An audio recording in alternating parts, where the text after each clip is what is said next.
Welcome back your YouTube channel goal of life with study. I hope आप सभी अच्छे होंगे और आपकी तैयारी इस तरीके से चल रही होगी जैसा कि आपने थंबनेल में देख ही लिया है।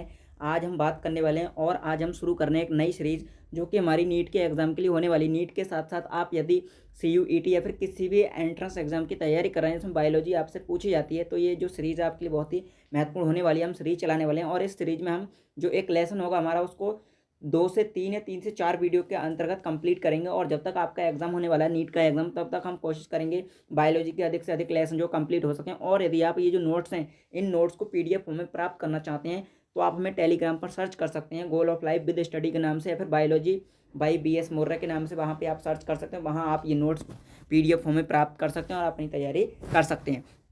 तो देर ना करते हुए हम वीडियो को शुरू कर लेते हैं।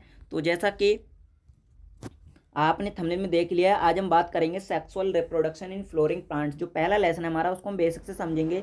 जो नीट के सिलेबस में हमें दिया गया है कि sexual reproduction in flooring plants, यानी कि सेक्सुअल लैंगिक जनन इन मतलब में, फ्लोरिंग मतलब पुष्पीय पादपों, पुष्पीय पादपों में लैंगिक जनन। तो इसमें पुष्पीय पादप आया, तो सबसे पहले हम बात करेंगे पुष्प की या फिर फ्लावर की। तो पुष्प या फ्लावर क्या होता है? रिप्रोडक्टिव ऑर्गन ऑफ प्लांट, यानी पौधे का क्या होता है? रिप्रोडक्टिव ऑर्गन होता है। और ये किताब मॉडिफाइड शूट होता है। मॉडिफाइड मतलब रूपांतरित प्ररोह। अगर शूट की बात करें या प्ररोह क्या होता है, तो प्ररोह की यदि हम बात करें, जो पौधा होता है, प्लांट होता है, ट्री होता है, उसका वह भाग जो ज़मीन के बाहर होता है, बाई होता है, ज़मीन के बाहर होता है, उस भाग को हम बोलते हैं शूट। और ज़मीन के अंदर होता है वो कहलाता है रूट। तो शूट में जो होता है हमारा पत्ती, फूल और फल, ये सब हमारे मॉडिफाइड शूट में आते हैं, शूट के अंतर्गत आते हैं। तो पुष्प भी क्या है? एक मॉडिफाइड शूट होता है। और यदि हम पुष्प की बात करें तो जो पुष्प होता है उसके 4 भाग होते हैं, पार्ट होते हैं। इसके पुष्प के मुख्यतः 4 पार्ट होते हैं। कौन कौन से? कैलिक्स, कोरोला, एंड्रोसियम और गाइनोसियम। अगर हम कैलिक्स की बात करें, कैलिक्स की यदि बात की जाए तो outer most whorl of the, outer most whorl यानी सबसे बाह्य चक्र होता है। और जो कैलिक्स होता है उस कैलिक्स की जो यूनिट होती है उस यूनिट को बोलते हैं सेपल। कैलिक्स की यूनिट को हम क्या बोलते हैं? सेपल। जैसे डायग्राम की यदि हम बात करें तो आपने पुष्प का डायग्राम देखा होगा। जैसे इस प्रकार से हम कोई डायग्राम बनाते हैं, पुष्प का है डायग्राम, और इसमें इस प्रकार से नीचे की तरफ जो पार्ट होते हैं। और इसके अलावा आप इस जो चित्र है इसमें देख पा रहे होंगे कि जो पुष्प होता है उस पुष्प में कैलिक्स कौन सा होता है। उसके बाद हम आगे बात कर लेते हैं। आगे कोरोला की बात करेंगे। इस डायग्राम में आप देखेंगे, डायग्राम नीचे दे रखा है हमें। कोरोला की यदि हम बात करें तो कोरोला क्या होता है? वर्ल बिफोर कैलिक्स, यानी कैलिक्स से पहले या फिर कैलिक्स के पहले जो वर्ल होता है उसको हम बोलते हैं कोरोला। अब कोरोला की जो यूनिट होती है उस यूनिट को बोलते हैं पेटल। कोरोला की यूनिट को बोलते हैं पेटल या फिर दल, और कोरोला को हिंदी में बोलेंगे दलपुंज। इसी प्रकार यदि बात करें, और ये कैसे होते हैं? ब्राइट कलर्ड यानी चमकीले होते हैं। अट्रैक्ट इन इंसेक्ट पॉलिनेशन, यानी कि ये क्या करते हैं? कीटों को पॉलिनेशन के लिए अट्रैक्ट करते हैं, अपनी ओर आकर्षित करते हैं। तो ये जो पुष्प है हमारा, इस पुष्प में आप देख पा रहे होंगे ये जो इसके नाम दे रखे हैं, तो मैं इसको इस प्रकार से कर देता हूँ कुछ। तो यहाँ पर ये हमारे पास एक पुष्प है, और इस पुष्प में ये वाले जो पार्ट हैं, जो ग्रीन पार्ट आपको दिखाई दे रहे हैं, इनको सेपल बोलते हैं। और सभी सेपल, जैसे 1 2 इसके अलावा और भी होते हैं, वो सब मिलकर कहलाते हैं हमारे कैलिक्स या फिर बाह्य दल पुंज। और इनको हम बोलते हैं बाह्य दल, सेपल को बोलते हैं बाह्य दल। और इसके बाद यदि हम बात करें, ये वाला जो पार्ट होता है, जो पंखुड़ियाँ होती हैं, कलरफुल पंखुड़ियाँ पुष्प में, उनको बोलते हैं हम, उनको बोला जाता है पेटल। उनको क्या बोलते हैं? पेटल। और उसकी जो मतलब सभी मिलकर जितने भी इसमें ये दे रखे हैं हमें पेटल, सभी पेटल मिलकर कहलाते हैं कोरोला। कोरोला मतलब दलपुंज और पेटल मतलब दल। और उसके बाद यदि हम बात करें, तीसरा जो हमारा आउटर बर्ल होता है, तीसरा जो चक्र होता है वो कहलाता है हमारा स्टेमेन या फिर पुंकेसर, या इसको एंड्रोसियम बोलते हैं हम। अब एंड्रोसियम और पुंकेसर में क्या अंतर है? स्टेमेन है, पुंकेसर, ये पूरा पार्ट कहलाएगा हमारा स्टेमेन या फिर पुंकेसर। लेकिन एंड्रोसियम की यदि हम बात करेंगे तो एंड्रोसियम हमारा क्या होगा? 1 2 3 4, यानी एक पुष्प में जितने भी स्टेमेन होंगे वो सभी स्टेमेन मिलकर क्या कहलाएंगे? एंड्रोसियम। और एंड्रोसियम क्या है? मेल रिप्रोडक्टिव ऑर्गन है पुष्प का। फिर आता है हमारा सबसे लास्ट वाला चक्र, जो ये वाला दे रखा है हमें, फीमेल जो रिप्रोडक्टिव ऑर्गन होता है, इसको हम कार्पल कह सकते हैं, अंडप कह सकते हैं। और इस अंडप के 3 भाग होते हैं, स्टिग्मा, स्टाइल और ओवरी। स्टिग्मा, स्टाइल, ओवरी, ये तीनों मिलकर अंडप या पिस्टिल बनाते हैं।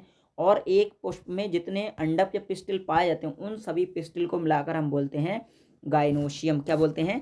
गाइनोशियम। तो आप यहाँ देख पाएंगे, एंड्रोसियम मतलब मेल रिप्रोडक्टिव सिस्टम या फिर ऑर्गन, और गाइनोशियम मतलब फीमेल रिप्रोडक्टिव ऑर्गन। किसका? प्लांट का या फिर पुष्प का। तो ये जो था हमारा ये हो गया। इसके बाद हम आगे बात कर लेते हैं। अब हम बात कर लेते हैं एंड्रोशियम की, कि एंड्रोशियम आखिर है क्या। तो एंड्रोशियम की यदि हम बात करें, सबसे पहले तो एंड्रोशियम की बात करते हैं, एंड्रोशियम है क्या।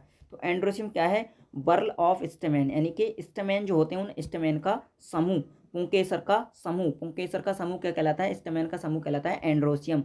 और एंड्रोशियम क्या है, मेल सेक्सुअल स्ट्रक्चर, या फिर हम कह सकते हैं नर लैंगिक संरचना होती है हमारी एंड्रोशियम पुष्प में। और एंड्रोशियम के बाद जो स्टेमेन हमें दे रखा है, अगर हम इस स्टेमेन के, ये जो स्टेमेन है इसका स्ट्रक्चर देखें तो ये वाला डायग्राम स्टेमेन का है पूरा। इसके दो भाग होते हैं, एंथर और फिलामेंट। फिलामेंट को पुतंतु बोलते हैं, एंथर को परागकोश बोलते हैं। अब परागकोश की जब संरचना देखी गई तो परागकोश में पाया गया ये बाइलोब्ड यानी द्विपालित होता है, और डाइथेकस यानी द्विपरतीय, दो परतें पाई जाती है इसमें और दो पालियां होती हैं इसमें। फिर इसका जब टीएस देखा हमने, एंथर का टीएस, तो इसके टीएस में देखने पर हमें एक संरचना दिखाई दी, इसको बोलते हैं लघु बीजाणुधानी या फिर माइक्रोस्पोरेंजिया। और ये माइक्रोस्पोरेंजिया क्या होती है, माइक्रोस्पोरेंजिया डेवलप्ड करती है इसको, परागकोश को। परागकोश के विकास मतलब परागकोश का विकास जो है लघु बीजाणुधानी या फिर माइक्रोस्पोरेंजिया से होता है। तो हम इधर देखेंगे, आप देख पाएंगे कि जो हमारा स्ट्रक्चर दे रखा है, स्ट्रक्चर ऑफ एंथर यानी परागकोश की संरचना। तो संरचना क्या है, वॉल्स ऑफ एंथर यानी परागकोश की जो वॉल्स या भित्तियां हैं वो दे रखी हैं हमें, चार होती हैं, एपिडर्मिस, एंडोथीशियम, मिडिल लेयर और टैपिटम। अब ये चारों जो भित्तियां वॉल्स होती हैं उन ऊपर वाली होती हैं प्रोटेक्टिव लेयर होती है। प्रोटेक्टिव मतलब सुरक्षात्मक, ये सुरक्षात्मक आवरण का कार्य करती हैं। और जो हमारी ये वाली लेयर होती है, ये होती है हमारी आंतरिक लेयर टैपिटम, और ये होती है नर्स सेल कहलाती है, पोषण का कार्य करती है।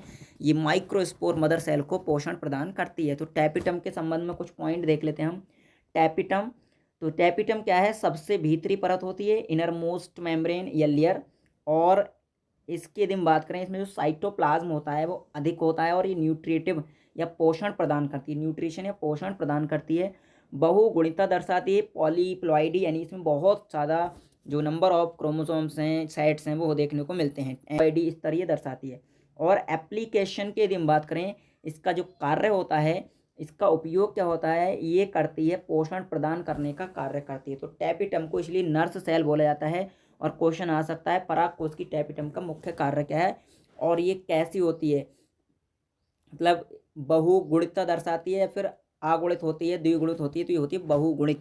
तो बहुगुणितता क्या करती है, शो करती है। तो आगे बात कर लेते हैं। आगे हमारे पास एक स्ट्रक्चर है, जैसे more than one multi nucleated young anther. तो हमारे पास एक यंग एंथर है, एक परिपक्व परागकोश है। तो इस परिपक्व परागकोश की स्ट्रक्चर देखते हैं हम। तो इसमें आप देख पाएंगे ये स्ट्रक्चर हमारा एक परिपक्व परागकोश का है, जिसमें दो पालियां हैं और चार परागधानियां हैं।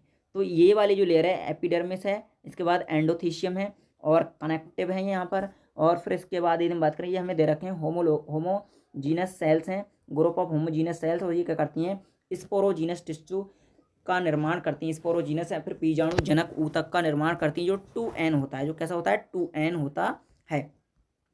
आगे देखते हैं, आगे अब हम बात कर लेते हैं। तो आज की वीडियो में इतना ही, आगे की बात हम अगली वीडियो में करेंगे। और ये जो लेसन है, इस लेसन को हम 2 से 3 वीडियो में कंप्लीट कर लेंगे।